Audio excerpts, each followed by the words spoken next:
नमस्कार, जय जोहार।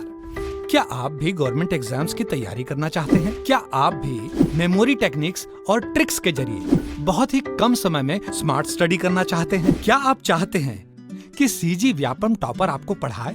तो डाउनलोड करिए योगेंद्र साहू क्लासेस ऐप। यहाँ 10 से अधिक गवर्नमेंट एग्जाम्स क्रैक करने वाले और सीजी व्यापम टॉप करने वाले योगेंद्र सर CGPSC और सीजी व्यापम के अंतर्गत होने वाले सभी एग्जाम्स की तैयारी कराएं।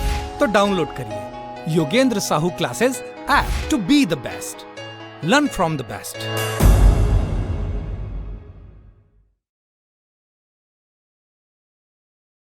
कोई भी सपना साकार करने के लिए सबसे जरूरी है सही कोच का होना। चुनिए Yogendra Sahu classes first rank को और करे अपने सीजी व्यापम CGPSC का सपना साकार। Download the app now. Hello everyone, आप सभी का स्वागत है योगेंद्र साहू ऑनलाइन क्लासेस के यूट्यूब चैनल पे। एंड मैं आपका होस्ट सौरभ देवांगन आपका तहे दिल से हमारे यूट्यूब चैनल पे स्वागत करता हूं। तो जैसा आपको पता है कि हम यहां पर कंप्यूटर का सीरीज़ कर रहे थे जिसमें 6 वीडियो इंट्रोडक्शन ऑफ कंप्यूटर के ऊपर बन चुका है, ठीक है। और उसका रिस्पॉन्स बहुत ही अच्छा था। मैं आप सभी को धन्यवाद देना चाहता हूँ कि आपने इतना बेहतर रिस्पॉन्स दिया। एंड क्यों ना दें, क्योंकि देखिए सबसे पहले तो कंप्यूटर जो सब्जेक्ट है वो कितना ज़्यादा इंपॉर्टेंट है आप जानते हैं। हॉस्टल वार्डन जो होता है उसमें कितने नंबर के आते हैं ये आपको पता ही है। तो मैं आपको बोलूँगा कि ये जो MCQs का सीरीज़ चल रहा है उसको बहुत ही ज़्यादा फोकस के साथ आप देखें, ठीक है। अगर आपके पास टाइम नहीं है, टाइम कम है, आपको लगता है तो 1.5 की स्पीड में देखिए, जैसे मैं अक्सर बोलता हूँ कि स्पीड में देखिए। साथ साथ में हम यहाँ पर आपके लिए सेकंड चैप्टर लेके आए हैं जिसका नाम है स्ट्रक्चर ऑफ कंप्यूटर, ठीक है। तो यहाँ पर हम संरचना देखने वाले कंप्यूटर के बारे पे सारा हम देखेंगे। इससे पहले जो 6 वीडियोस बन चुके हैं वो था इंट्रोडक्शन ऑफ कंप्यूटर। तो अगर आपने उसे नहीं देखा है तो I suggest just go there and just watch that. मैं आपको 100% बोल रहा हूँ। इससे रिलेटेड अगर मान लो आपको ये जो इंट्रोडक्शन ऑफ कंप्यूटर जो भी चैप्टर है उससे रिलेटेड जो भी क्वेश्चन आएंगे ना, मैं आपको गारंटीड बोल रहा हूँ उससे तो ऊपर कहीं ना कहीं मेरे हिसाब से नहीं देगा, ठीक है। तो इतना तो मैं आपको बोल सकता हूँ। लेकिन अब जो आने वाला है चैप्टर उसका नाम है स्ट्रक्चर ऑफ कंप्यूटर। आपको बड़ा मजा आएगा इसको भी पढ़ने में, ठीक है। तो आगे हम अगला वीडियो मतलब आगे से हम शुरू करेंगे डायरेक्टली स्ट्रक्चर ऑफ कंप्यूटर। चलिए शुरू करते हैं। तो यहाँ पर हमारे सामने पहला क्वेश्चन आ चुका है। देखिए यहाँ पर क्वेश्चन है कंप्यूटर के मुख्य भाग हैं कौन कौन से, कितने होते हैं देखते हैं। 6 पहला ऑप्शन है, 7, 8 या 9। चलिए देखते हैं अगला। यहाँ पर देखेंगे हम कंप्यूटर के मुख्य भाग 6 होते हैं। कितने? 6 होते हैं। Monitor, CPU, keyboard, mouse, speaker और प्रिंटर, ठीक है। तो ये मुख्य भाग होते हैं। तो हमारा आंसर यहाँ पर है A6, ठीक है। ये हमारा आंसर है। चलिए आगे देखते हैं। निम्न में से कौन सा कंप्यूटर का अभिन्न हिस्सा नहीं है? CPU, माउस, मॉनिटर, UPS या इनमें से कोई नहीं। चलो एक्सप्लेनेशन देखते हैं। कंप्यूटर का अभिन्न हिस्सा UPS, जो UPS हम लगाते नहीं है, जो आप देखिए कई बार जैसे लाइट गोल हो जाता है तो वो टीं टीं टीं बजने लगता है और जिसके कारण कंप्यूटर नहीं बंद होता। एक हिसाब से आप उसे बैटरी भी बोल सकते हैं, जैसा भी आप बोलें। जबकि CPU और माउस, ठीक है, तथा मॉनिटर के अभिन्न इंटीग्रल हिस्से हैं, ठीक है, अभिन्न हिस्से हैं। तो हमारा आंसर है UPS, D हमारा आंसर है। चलिए यहाँ पर हम अगला क्वेश्चन देखते हैं। UPS का विस्तृत रूप है, ठीक है। इसका लिखा हुआ है पहला अनइंटरप्टेड पावर सप्लाई, दूसरा है यूनिवर्सल पावर सप्लाई, थर्ड है यूनिवर्सल पावर सर्विस और यूनिवर्सल D है यूनिवर्सल पावर सेविंग, ठीक है। चलिए इसके बारे में देखते हैं। UPS का विस्तृत रूप एक्सटेंडेड फॉर्म, ठीक है, एक्सटेंडेड फॉर्म है uninterrupted power supply, uninterrupted power supply. यह एक हार्डवेयर डिवाइस है जो कंप्यूटर को आवश्यक विद्युत आपूर्ति बनाए रखता है। अब मुझे तो याद है बचपन में जैसे मैं 10th क्लास में था तो मेरे पापा मेरे लिए कंप्यूटर लेके आए थे। 1 जनवरी का वो दिन था, काफ़ी एक्साइटेड था मैं, क्योंकि वो तो ये जो काम हम करना है कंप्यूटर का वो तो अलग बात है। बट उस टाइम ऐसा था ना कि मेरी बात तो जब मैं 10th का बात कर रहा हूँ तो उस समय तो ऐसा था कि जो गेम्स होते थे वो काफ़ी खेलने में काफ़ी इंटरेस्टेड था मैं। एंड मैं अपने फ्रेंड्स लोगों के साथ जॉयस्टिक लेके हम काफ़ी कंप्यूटर में गेम खेला करते थे। तो मुझे याद है जब भी लाइट वेट गोल होता था टीं टीं बजने लगता था, जैसे मैंने आपको पहले वाले क्वेश्चन में बताया भी था, ठीक है। लेकिन हमारा गेम बंद नहीं होता था। वैसे तो हम बाद में गेम बंद ही कर देते थे, लेकिन ये क्या अनइंटरप्टेड पावर सप्लाई हमको देता था, ठीक है ना। ये विद्युत पावर सप्लाई बनाए रखता है ताकि अचानक विद्युत कटौती होने पर सही तरीके से कंप्यूटर को शट डाउन किया जा सके, ठीक है। तो हम तुरंत थोड़ा थोड़ा करते थे और बंद कर देते थे, ठीक है। तो ये हमारा आंसर है अनइंटरप्टेड पावर सप्लाई। चलिए आगे देखते हैं। कौन सा कंप्यूटर का घटक भाग नहीं है? Input unit, output unit, memory unit, basic unit. चलिए देखते हैं। आधुनिक कंप्यूटर प्रणाली में निम्न मुख्य हार्डवेयर घटक होते हैं: input output device, processing unit, memory unit, secondary storage, जबकि बेसिक यूनिट कंप्यूटर का एक घटक नहीं है। तो हमारा आंसर है डी, बेसिक यूनिट। चलिए आगे देखते हैं। निम्न में से कौन सा सिस्टम यूनिट का भाग है?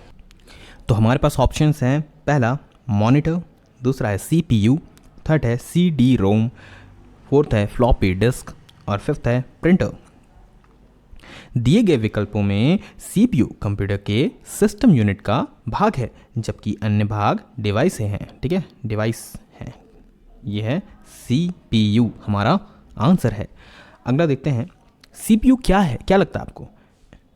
Input device, output device, processing device, storage device, उपयुक्त में से कोई नहीं। चलिए देखते हैं, ई भी दे चुका है यहाँ पर। ओके, सीपीयू अर्थात केंद्रीय प्रसंस्करण इकाई, सेंट्रल प्रोसेसिंग डिवाइस एक, ठीक है, सीपीयू सेंट्रल प्रोसेसिंग डिवाइस, ठीक है, एक डिवाइस है। प्रोसेसिंग डिवाइस है, कौन सा डिवाइस है? एक प्रोसेसिंग डिवाइस है। सीपीयू का विकास वर्ष 1971 में भौतिक विज्ञानी फेडरिको फैगिन द्वारा किया गया था। ठीक है, तो ये तो समझ में आ गया। तो ये हमारा डिवाइस है प्रोसेसिंग डिवाइस। चलिए अगला क्वेश्चन देखते हैं।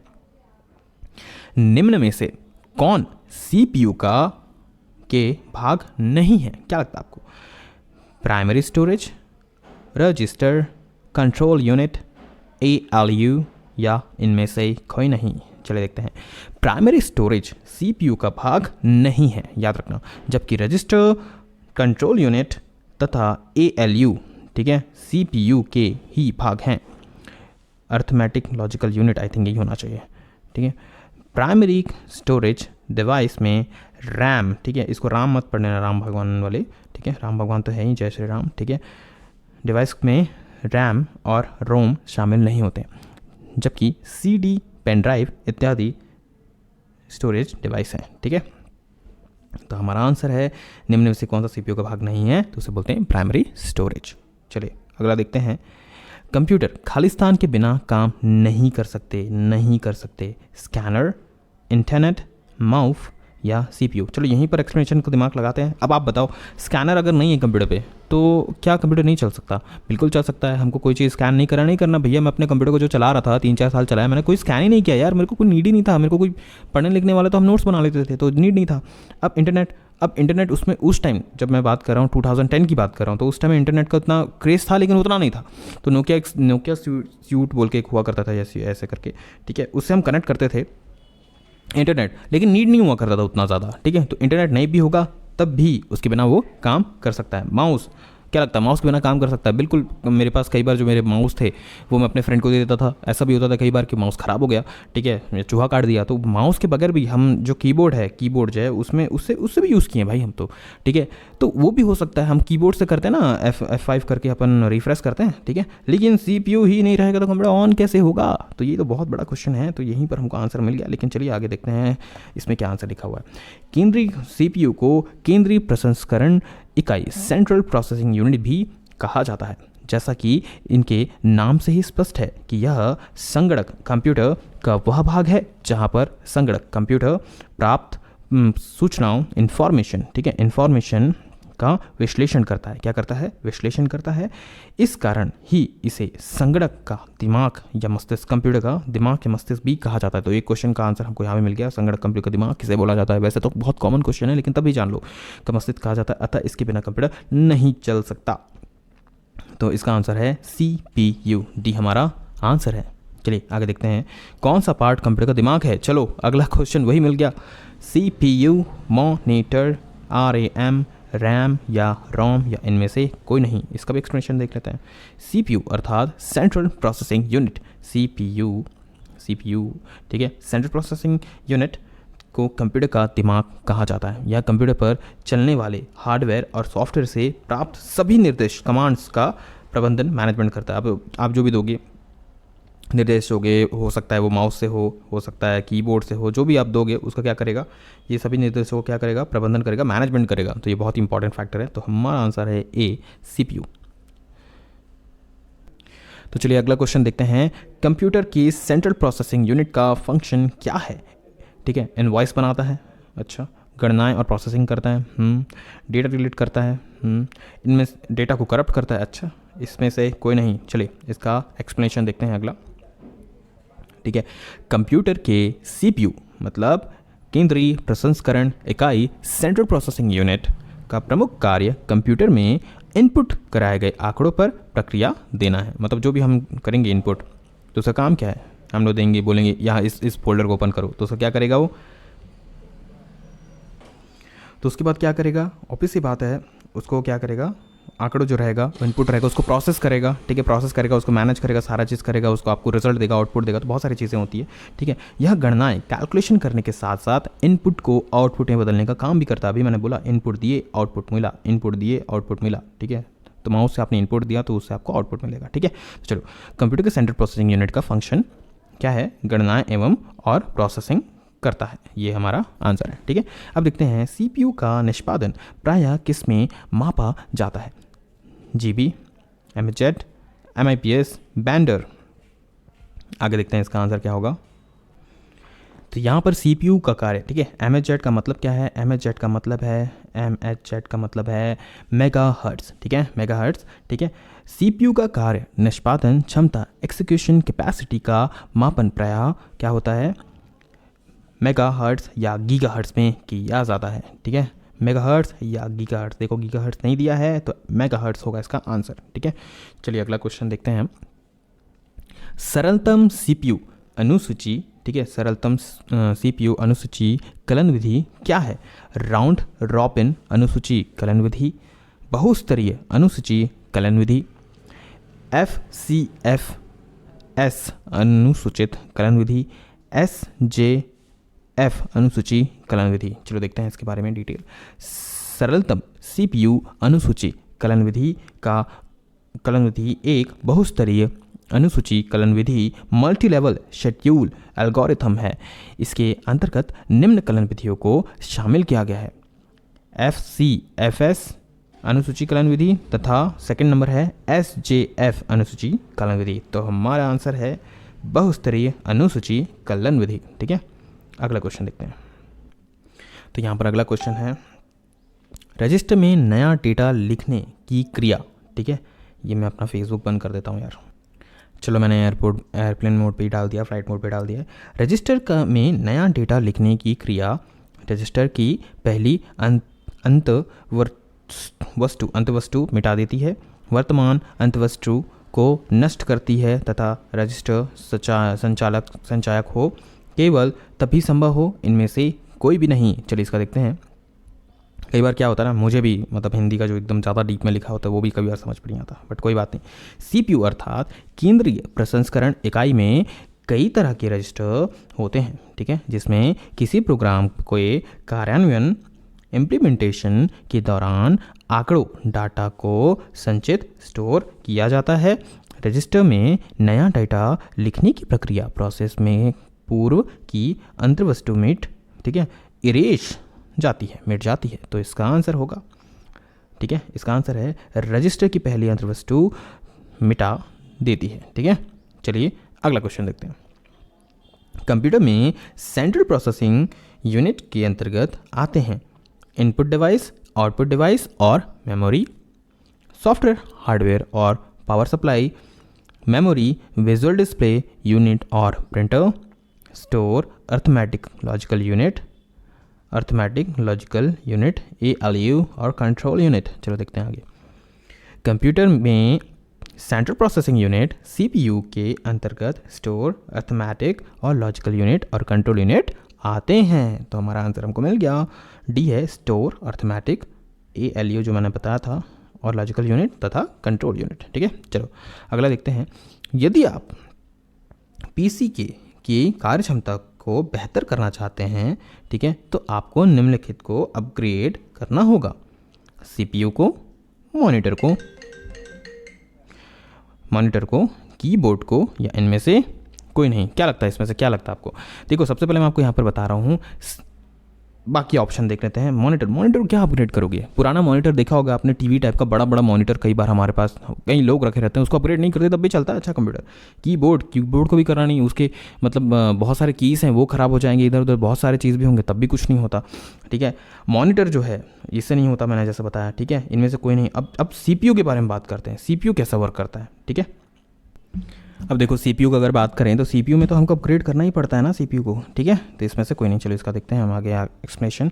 CPU सेंट्रल प्रोसेसिंग यूनिट को अपग्रेड करने की पश्चात PC पर्सनल कंप्यूटर की कार्यक्षमता अत्यधिक बेहतर हो जाती है।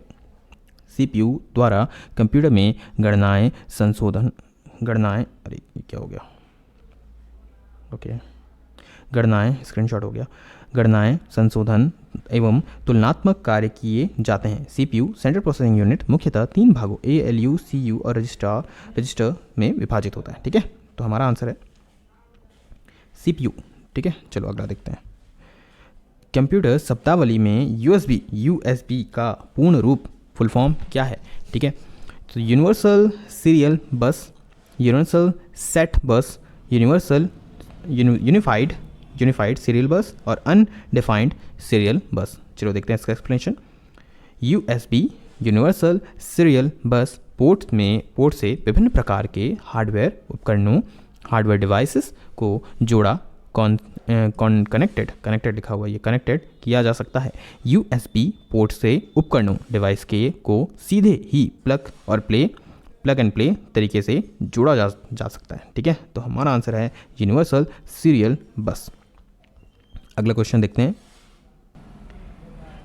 किसी कंप्यूटर में जोड़ने, तुलना करने और मिलाने का कार्य कहा जाता है स्मृति chip, CPU chip, floppy disk, hard disk, ठीक है। अगला देखते हैं, मतलब इसका डिटेल्स देखते हैं। CPU central processing unit computer का मस्तिष्क कहलाता है।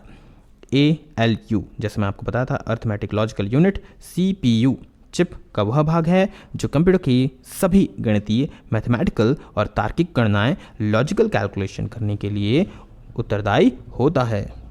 तो हमारा आंसर है CPU चिप, ठीक है। तो चलो इससे आगे बढ़ने से पहले मैं आपको थोड़ा कुछ सजेशन अपनी साइड से देना चाहता हूँ, क्योंकि मैं हर वीडियो में चाहता हूँ कि आपको कुछ ना कुछ सजेशन मैं दूँ, क्योंकि स्टडी करते टाइम है ना, हमारा जो विश्वास है हमारे ऊपर बना होना बहुत ज़रूरी है।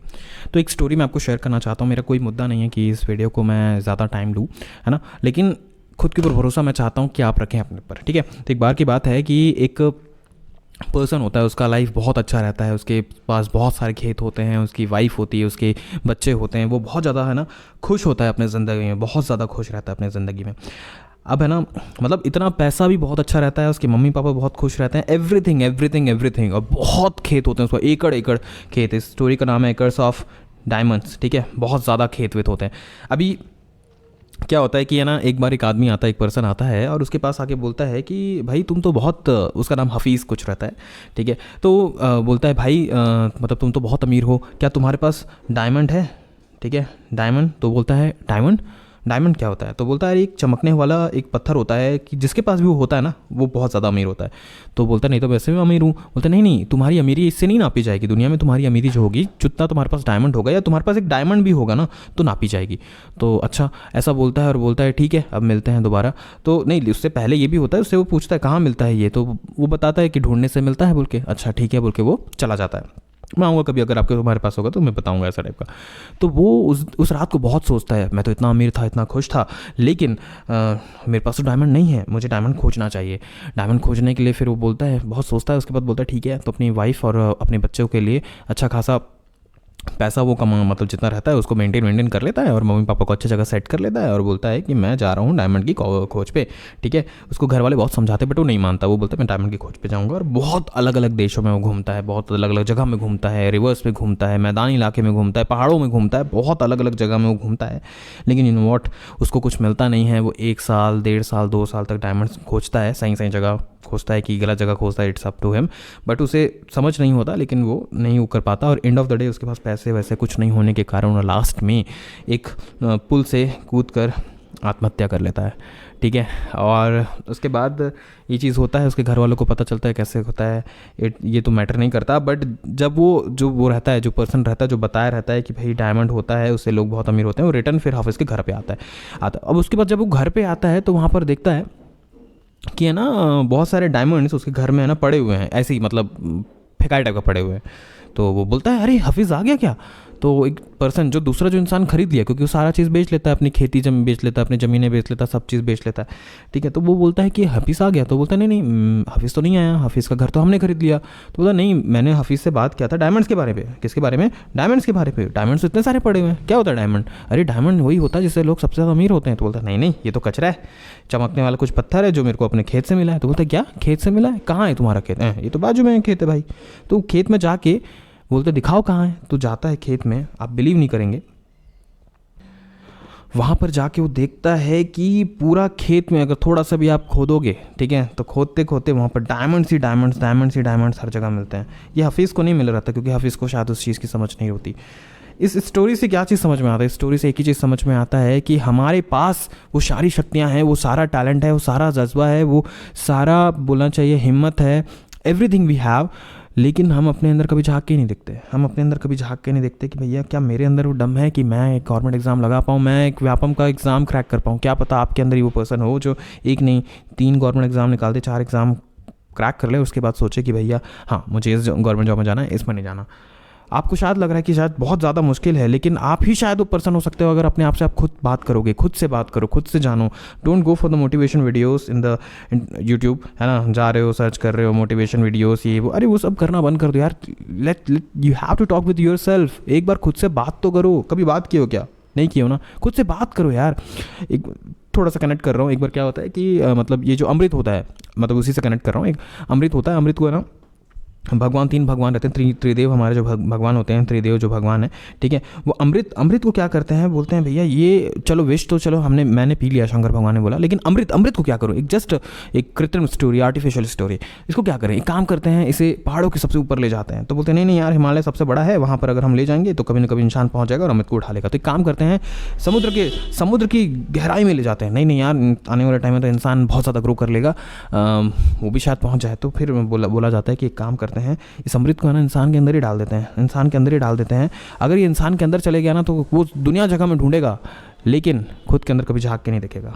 तो खुद से कभी बात नहीं करते ना हम जो इंसान खुद से बात कर लेता है, जो इंसान खुद को समझ लेता है, जिसको पता चल जाता है कि उसका स्ट्रेंथ क्या है, वीकनेस क्या है, वो कुछ ना कुछ भी कर लेता है अपनी ज़िंदगी में। हर चीज़ वो कर लेता है जो वो चाहता है, ठीक है। तो मैं आपको यही चीज़ सजेस्ट करना चाहता था कि टॉक विद योर सेल्फ। आपको पता है कि आपके अंदर क्या चीज़ है, और आप अपने आप को कमज़ोर मत समझो।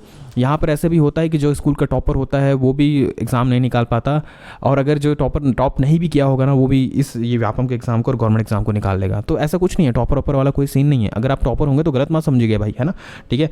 तो पॉइंट बस ये है कि आपके अंदर वो सारी चीज़ें हैं, यही मैं आपको समझाना चाहता हूँ, ठीक है। बाकी चलिए आगे बढ़ते हैं। निम्न में से CPU का पूरा नाम क्या है? क्या लगता है? Central processing unit, centre process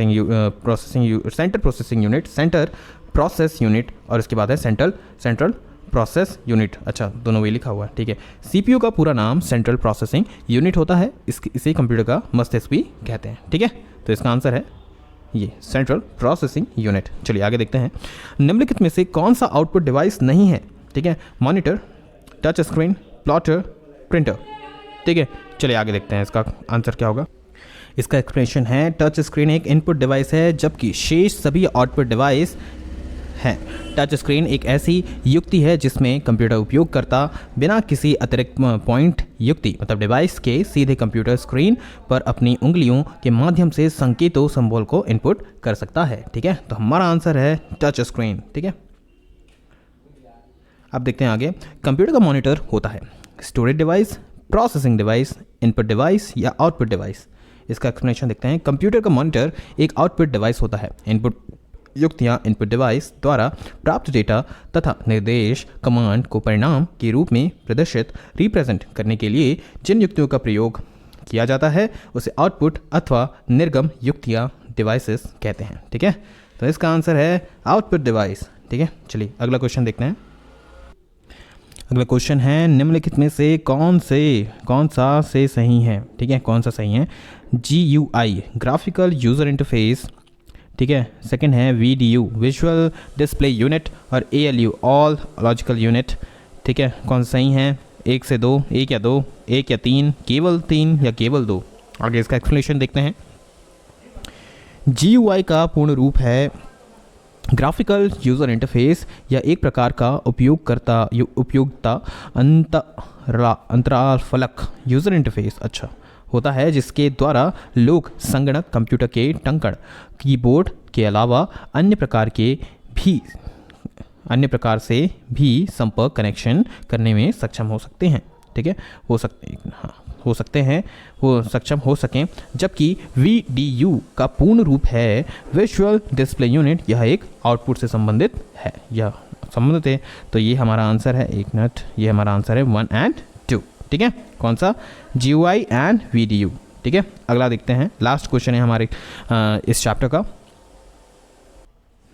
इस वीडियो के लास्ट क्वेश्चन है। देन देखते हैं, निम्नलिखित में से कौन सी USB का एक प्रमुख विशेषता है? स्वतंत्र प्लेटफॉर्म, आश्रित सोर्स, आश्रित सॉफ्टवेयर और स्वतंत्र सॉफ्टवेयर, ठीक है। अगला देखते हैं इसका एक्सप्लेनेशन देखते हैं। USB की प्रमुख विशेषता एक स्वतंत्र प्लेटफॉर्म है। USB यूनिवर्सल सीरियल बस, मतलब यूनिवर्सल सीरियल बस का एक संक्षिप्त रूप है, तो ये हमारा आंसर है। इसका मतलब है ये क्या है? USB एक स्वतंत्र प्लेटफॉर्म है, ठीक है। तो चलिए यहाँ पर हमारा फर्स्ट वीडियो कंप्लीट होता है। अगर आपको ये वीडियो पसंद आया तो लाइक ज़रूर कीजिएगा, साथ साथ में चैनल को सब्सक्राइब जरूर कीजिएगा ताकि आने वाले टाइम में भी हम इसके जितने भी पार्ट्स लाएँ वो आपको मिल पाए। जैसे मैंने पहले बताया कि 6 वीडियो पहले ही डल चुके हैं, उसे जाकर जरूर देखिएगा। एंड अगर आपको ये वीडियो पसंद आया तो साथ साथ में अपने कमेंट भी नीचे शेयर जरूर कीजिएगा, मुझे पढ़कर काफ़ी खुशी मिलती है और काफ़ी ज़्यादा मोटिवेशन मिलता है। Thank you so much. Signing off, Saurabh Dewangan.